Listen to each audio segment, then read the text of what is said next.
Golden buzzer magic. Sara James delivers a once-in-a-lifetime performance.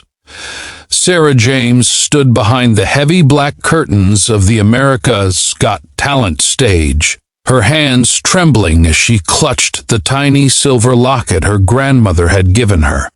On the outside, she looked like any 14-year-old girl, wide-eyed, hopeful, and nervous, but inside her heart carried the weight of a promise she had whispered the night before, "I'll make you proud, Grandma." Back home in a small American town, people knew Sara for her soft voice in church and her gentle ways, but no one knew the pain she hid behind her smile, the loneliness that came after losing the person who had taught her how to sing. Now, standing under the blinding spotlights, she wasn't just here to win, she was here to honor the woman who had told her she was born to shine. The moment Sara stepped onto the stage, the judges noticed the fragile confidence in her posture. Simon Cowell leaned forward, studying her carefully, while Sofia Vergara offered a warm smile that helped settle the tremor in Sara's voice. When they asked who had inspired her to audition, Sara swallowed and said softly, "My grandmother. She believed in me when no one else did." The audience fell quiet, sensing the tenderness in her tone. But everything changed when the music began. It wasn't with the first note that the magic started. It was the breath right before it. The moment when Sara decided to let go of her fear, her grief, and the idea that she wasn't enough. She closed her eyes, lifted her chin, and poured every aching piece of her soul into her song. Her voice rose like a prayer, raw and trembling at first, then blooming into something powerful, almost heavenly. People who had come just to enjoy another audition found themselves unexpectedly wiping their eyes. A father in the audience reached for his daughter's hand. A couple who had been arguing earlier in the lobby leaned closer to each other, forgetting their anger. A security guard backstage paused mid-step, watching the monitors as though he'd stumbled into a sacred moment.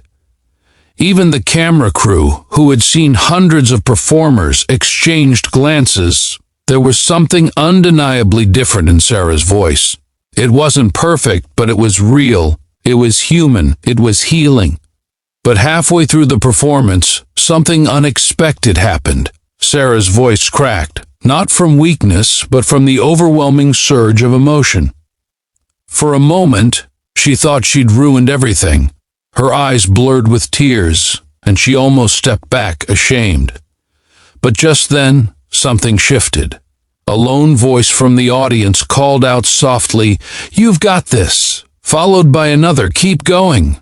The room erupted into a wave of encouragement, the kind that wraps itself around a person like a warm blanket. Sara inhaled shakily, steadied her breath, and continued singing. And when she did, her voice didn't just return. It soared, richer and braver than before, as though the entire room had lifted her on their shoulders. The judges were stunned. Heidi Klum pressed her hand to her heart. Howie Mandel leaned back in disbelief.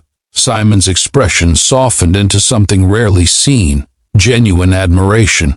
As Sara approached the final note, the auditorium filled with a hush so deep it felt like time itself had paused to listen. When the last note faded, nothing happened for 3 seconds. No applause, no cheers, just silence. The kind of silence people feel when they've witnessed something life-changing. Then the room exploded. People jumped to their feet. Some cried openly, others clapped until their hands stung. Sara looked overwhelmed, clutching her locket tightly, unsure if she should cry or smile. But what happened next would change her life forever. Simon stood up slowly, shaking his head with a grin that said he'd been completely taken by surprise. Without saying a word, he walked toward the giant golden button. Sara froze, the audience roared, and with one firm press, the world around her erupted into shimmering gold confetti. But the true magic wasn't just the golden buzzer. It was the moment right after, when Sara found herself in Simon's arms as he told her, "Your grandmother would be so proud of you." Those words struck her harder than the confetti cannon ever could. Backstage, she cried in her mother's arms, not from victory but from a feeling far deeper, connection, healing, hope. As she stood under the raining gold, Sara realized something she would carry for the rest of her life, that sometimes all a person needs is one moment of courage, one act of kindness from a stranger, one voice cheering them on when they feel like giving up. Her story wasn't just about an audition anymore. It was about the power of humanity, about how music can mend hearts, about how compassion can lift someone from the edge of doubt into the center of their destiny. And as the final pieces of confetti drifted to the floor, Sara whispered a quiet thank you to her grandmother. She didn't just sing tonight. She healed, she grew, and she touched the world. And in return, the world opened its arms to her.